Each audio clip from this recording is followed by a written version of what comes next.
I went last night to a screening and got this lenticular badge because I saw it in Dolby Digital. Really? Previously saw it in IMAX.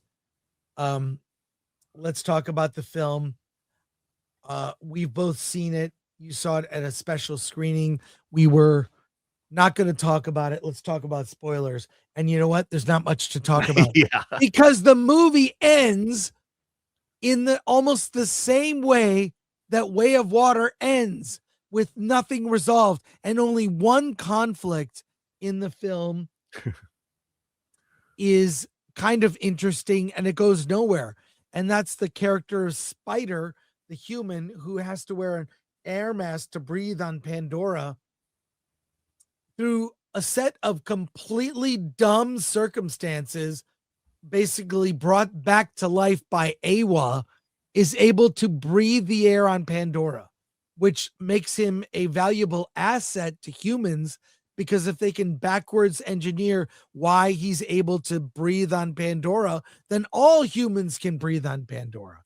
And any obstacle to colonizing or populating Pandora with humans will be taken away. And that's kind of interesting. And it goes nowhere. It turns into a Swiss Family Pandora of, you've been captured, we're going to rescue you. We'll be captured, we'll rescue you, back and forth. Who cares? It's ultimately didn't need to be 3 hours. The running time is really turning people off. And having seen it now a second time, I can confidently say you could cut this movie down to 2 hours and lose none of the story. Get rid of all the extraneous stuff. The character that plays the fire woman, sorry, I got get the name of the actress. The firewoman. Yeah, she's actually very good. Una Chaplin plays Varong. She's featured in all the posters. She's kind of interesting. But that even kind of leads to nothing. It's really spectacle. But I walked out at the 1 hour mark to go to the bathroom. I thought it was at the 2 hour mark. The movie is 3 hours and 17 minutes. It will be it will make less than the other films. I don't think it's going to get to 2 billion. I think it will do very well, but unless you're progressing the story, I'm not invested. I mean, and we're getting into the ending here. Quaritch, there's a big fight at the end that's like a repeat of the fight from Way of Water. He dies again. He doesn't die. It's a villain's. It's a death out of every dumb villain movie. What is the leading cause of death of movie villains? Falling from a high place. It happened to Hans Gruber. It happened to Emperor Palpatine. It happened to Scar in The Lion King.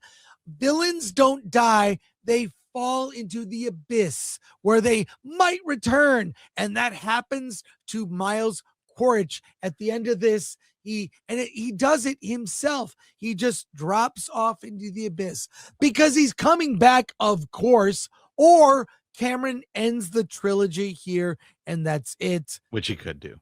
He could do. Yeah. By the way, Quaritch, I want to say Quaritch didn't die a villain's death. He died Han Solo's death.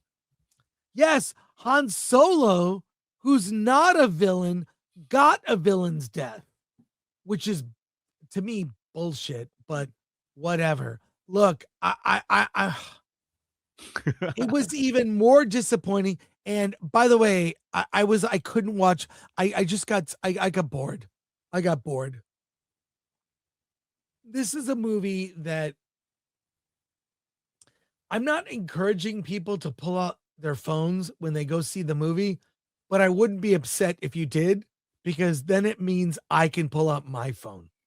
Alan, what did you? Yeah, more? And then take your picture like that.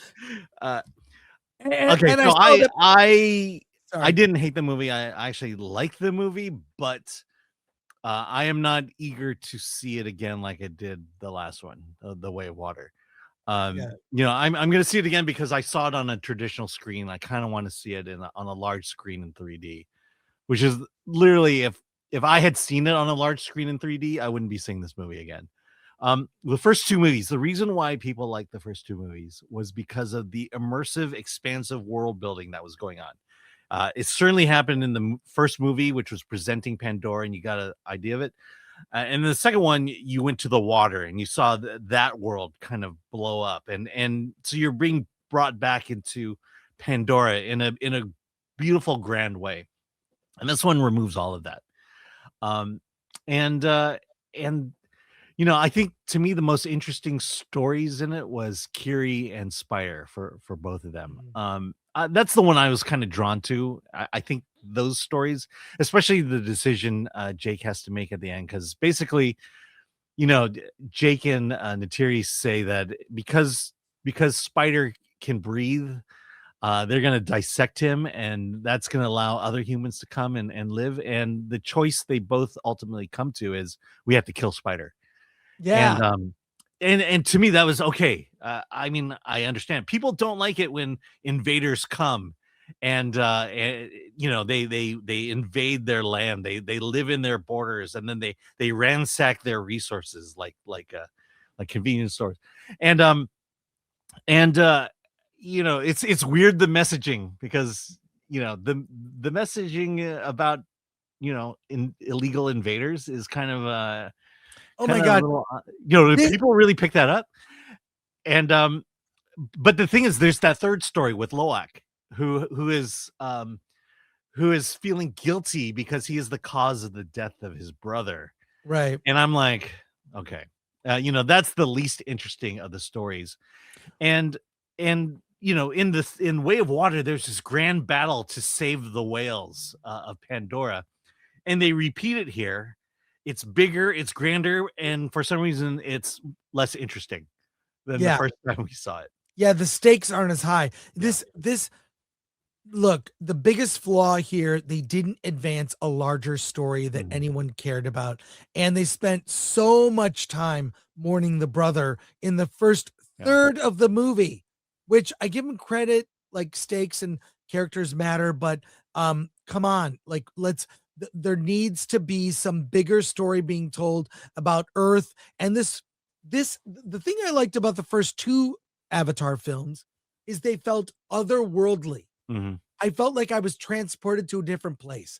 And in this movie, I thought Cameron was leaning on, in Fire and Ash, leaning on his memories of old Westerns. And the Na'vi, the Pandora, they're basically Indians. It's cowboys and Indians in outer space on Pandora. They use Indian makeup. They did Indian chants. They're dancing in front of fire. It's too familiar. It's not otherworldly. It's not like a culture that's so alien there's no reference to it. It's just like, these are the Indians, they're good and can do no wrong, and everything is cool. And these are the humans, and they're all bad. There's some good humans here and there, but for the most part, all the humans are bad. And all the things they want are god awful.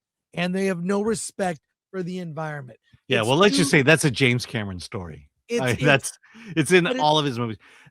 Here's why I believe this is the last one. That we're not going to see any more Avatar after this.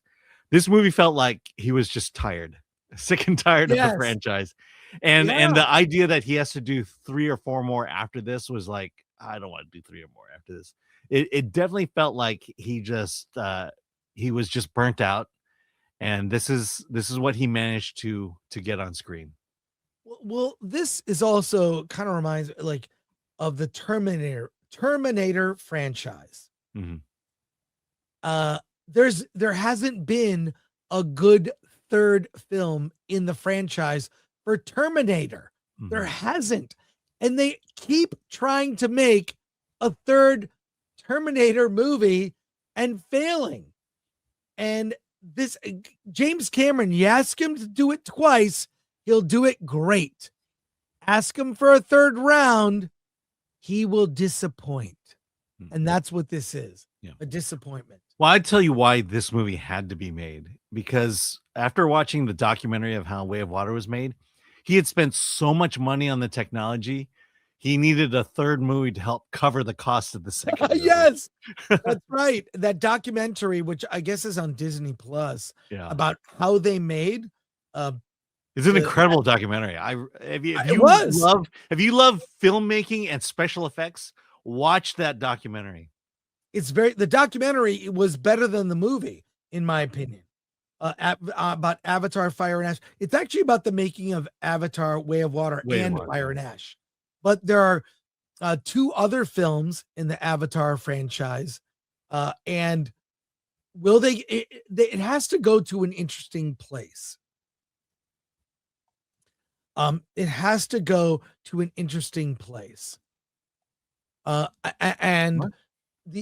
it's got to go somewhere. Well, see, that's what I'm saying. I mean, this movie tied up loose ends.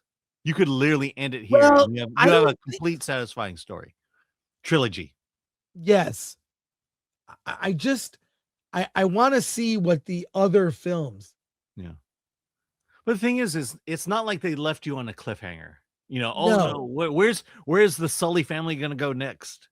You know, they lived happily ever after for the most part. You know, the human invasion is over. You know, that's it's like, I think to your point, I don't know what more I want to get out of Avatar or out of Pandora at this point. Yeah. I don't feel compelled. I don't have any questions in my mind as to what's going to happen next at the end of this. Yeah. Well, I mean, I don't know. The other films that are coming in the series, you've got what is it? Is it The Ends of the Earth and the Fury of Fire? I don't know what the titles are. I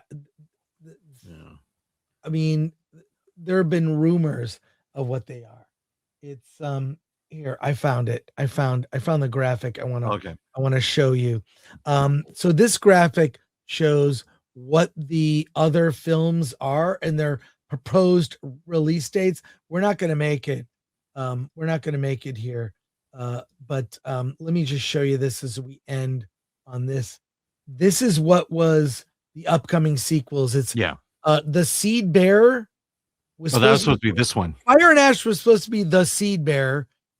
Avatar 4 is the Tulkun Rider, and Avatar 5 the Quest for Awa. So we've already missed these release dates. So these aren't coming, but I don't know, Alan. Yeah, it's done. I'll just call it. It's done. I think he's tired of it. The movie, it felt like he was tired. Yeah. It felt like he was tired. So look, it's a disappointing end, like all the attempts at a third Terminator movie all failed. They kind of kept remaking a third film. Terminator is 2 movies. Alien series is 2 movies to me. Yeah. I mean, for all intent and purpose, if he were to do those other movies, that's how he's going to end his career. Because just the amount of sheer energy and willpower to make those movies, and I think he's recently been quoted as, I have other stories to tell, which seemed to imply that I think he's done with Avatar. Well, the most disappointing thing for me is I really loved the first film. The second film, I think, was a different experience, and I enjoyed that as well. And I thought it would have led to a larger story, and we didn't get that larger story. And so if it ends here, fine.